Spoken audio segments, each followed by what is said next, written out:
Okay, so I said 10 was a lot of work and we should do another video. Well, yeah, I was wrong after I read it a little more closely. Or number 10, number 9. So we've got this. We've got child fills a bucket of sand so that the bucket and sand weighs 10 pounds and she lifts it 2 feet up. So we've got 10 pounds, moving it 2 feet. So the work done there is the force times the distance, which is 10 times 2 or 20 foot-pounds. Okay, and then she says she walked across the beach that way 100 feet with it, and then how much work did she do after she walked 100 feet? Well, she hasn't done any more work because she's not applying a force over a distance. She's just holding this and walking in a different direction. So she's not acting against gravity in any way. So this is all the force that she does. All right. Let's go to number 11, which 11 is the one that takes a little more thinking on here. So let's jump over to here. Okay. So here's what we got. We're lifting 1,000 kilogram satellite from the surface to that far up there. Let me get rid of that, to that altitude. And we know that we have the force that's acting on it is given by that formula, and it gives us all the information. So let's draw a picture here, see what we got here.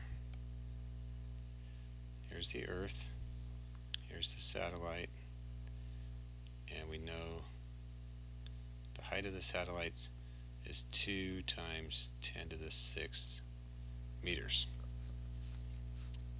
Okay, so if we take this satellite and we're launching it straight up, how much work is done? Well, for any given little distance called delta r, I know the work across delta r is given by F times delta r.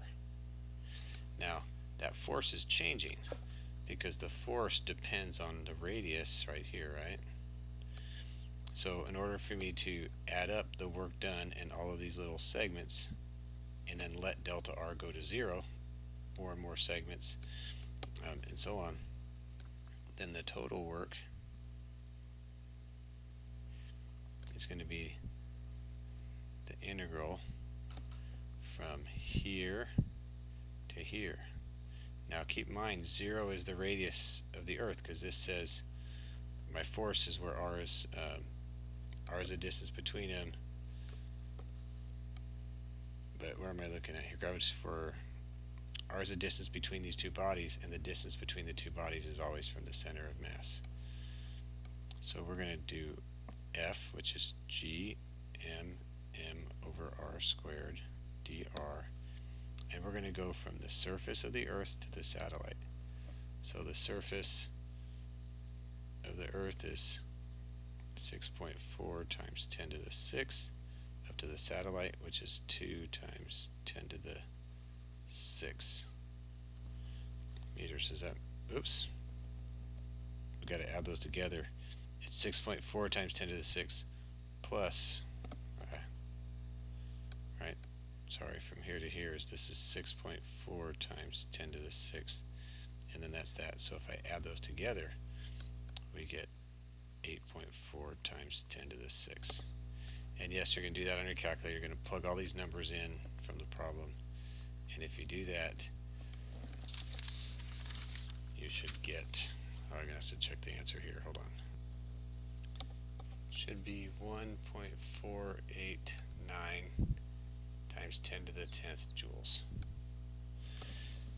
Alright, there we go. We'll go to the next video for next one.